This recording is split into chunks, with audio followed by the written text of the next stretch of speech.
for second PC, very important problems for 2 marks or 3 marks. Find the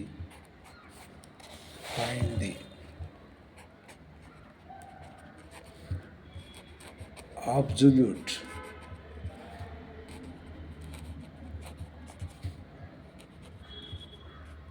maximum value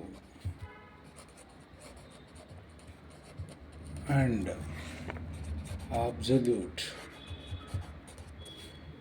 minimum value. Absolute maximum value and absolute minimum value of the function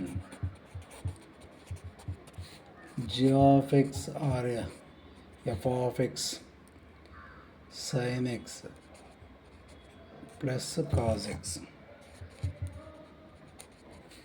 X belongs to close interval 0, pi. Okay ನೋಡಿ, absolute maximum value absolute minimum value ಅಂತ ಕೇಳಿದಾಗ ನಾವು maximum minima ಮತ್ತು local ಮ್ಯಾಕ್ಸಿಮ local minimum ಮಾಡಬೇಕಾದ್ರೆ second derivative test ಮಾಡ್ತೇವೆ. Second derivative positive ಬಂದರೆ minima, second derivative negative ಬಂದರೆ ಮ್ಯಾಕ್ಸಿಮ. ಆ ಕಾನ್ಸೆಪ್ಟನ್ನು ಇಲ್ಲಿ ಅಪ್ಲೈ ಮಾಡೋ ಅವಶ್ಯಕತೆ ಇಲ್ಲ. Okay, clear. Solution given g of x is equal to sin x plus cos x, differentiate with respect to x, g dash x equal to dash ಅಂತ ಬರೀಲೇಬೇಕು. sin x ಗೆ cos x ಗೆ minus sin x, g dash x is equal to 0. It implies cos x minus sin x is equal to 0.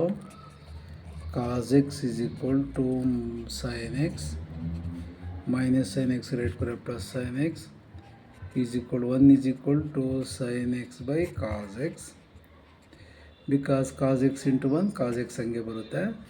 Now 1 is equal to sin x by cos x is nothing but tan x. 1 is equal to tan x ಅಂದರೆ x is equal to tan inverse of 1, x is equal to pi by 4. Okay, ಈ pi by 4 ಈ interval ಒಳಗಡೆ ಇರಬೇಕು. 0 to pi ಅಂದರೆ 0 ಇಂದ 180 ಡಿಗ್ರಿವರೆಗೂ, pi by 4 ಅಂದರೆ 45 degree. ಆ interval ಒಳಗಡೆ ಪೈ ಬೈ 4 ಇದೆ. ಅಲ್ಲಿಗೆ ಎಕ್ಸ್ ವ್ಯಾಲ್ಯೂಸು ಇದು ಕ್ಲೋಸ್ ಇಂಟ್ರವಲ್ ಆಗಿರೋದ್ರಿಂದ 0, ಪೈ ಬೈ 4, ಪೈ 3 ವ್ಯಾಲ್ಯೂಸ್. ಈ 3 ವ್ಯಾಲ್ಯೂಸನ್ನು ಇಂಡಿವಿಜುವಲ್ ಆಗಿ ಅವ್ನು ಕೊಟ್ಟಿರ್ತಕ್ಕಂಥ ಫಂಕ್ಷನ್ಗೆ ಸಪೋರ್ಟ್ ಮಾಡಬೇಕು.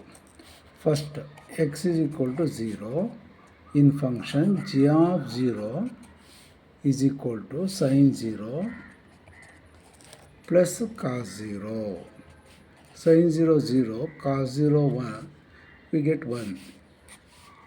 Okay, next x is equal to pi, g of pi sin pi plus cos pi. Sin pi 0, cos pi is minus 1 is equal to minus 1. Next x pi by 4, g of pi by 4 is equal to sin pi by 4 plus cos pi by 4. Sin pi by 4 1 by root 2, 1 by root 2, root 2 upon 2, we get to root 2. ಅದಕ್ಕೆ 1 point something ಬರುತ್ತೆ. 1 point something ಬರುತ್ತೆ. ನಮಗೆ value maximum value minimum value ಅಂತ ಹೇಳೋದು important. ಈಗ which is a absolute maximum value ಯಾವುದು root 2, absolute maximum value root 2, absolute minimum value -1.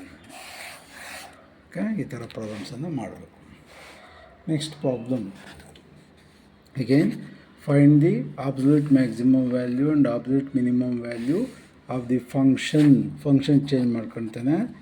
g of x is equal to 4x minus 1 by 2 x square. X belongs to close interval -2, 9 by 2. Okay, fraction ಇರೋದು ತೊಗೊಂಡಿದ್ದೀನಿ. g dash x is equal to 4xಗೆ differentiation 4, 1 by 2 into derivative of x ಅಂದರೆ 2x, 2 to get cancel, 4 minus x. g dash x is equal to 0. 4 minus x is equal to 0, minus x is equal to minus 4, x is equal to 4. ಈ 4 interval ಒಳಗಡೆ ಇರಬೇಕು. ಅದು x is equal to -2, x is equal to 4, 9/2. Okay, interval ಒಳಗಡೆ 9/2 ಎಷ್ಟಾಯಿತು? 4 point something ಆಯ್ತಲ್ಲ. 2 4s, ಇನ್ನೊಂದು 2 5s, 4.5 ಆಗುತ್ತೆ. ಆ 4ಗೂ ಈ ಇಂಟರ್ವಲ್ ಒಳಗಡೆ ಇದೆ ಅಂತ ಕನ್ಫರ್ಮ್ ಆಯಿತು. ಈಗ ಈ ವ್ಯಾಲ್ಯೂಸನ್ನು ಫಂಕ್ಷನ್ಗೆ ಸಬ್ಸ್ಟಿಟ್ಯೂಟ್ ಮಾಡಬೇಕು. g of at x equal to -2, substitute into the given function.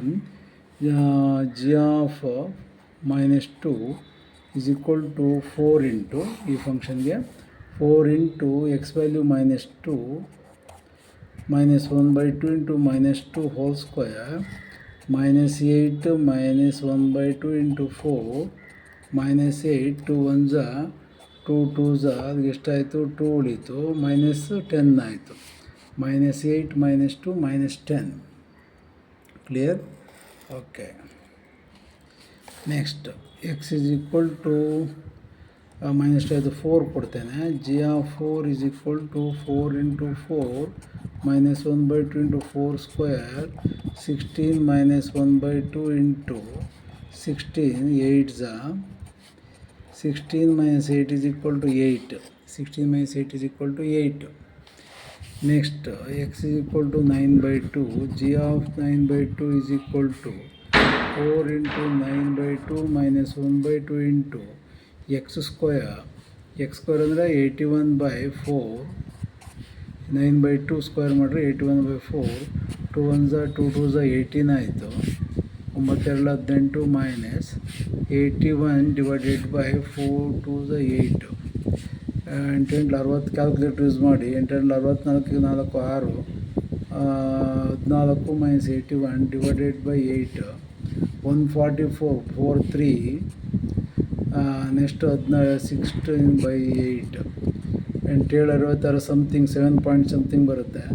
7 point something ಇಲ್ಲಿ 8, ಇಲ್ಲಿ -10.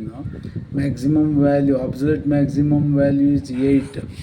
Absolute maximum value is 8. Minimum value -10. Absolute minimum value is -10. Okay,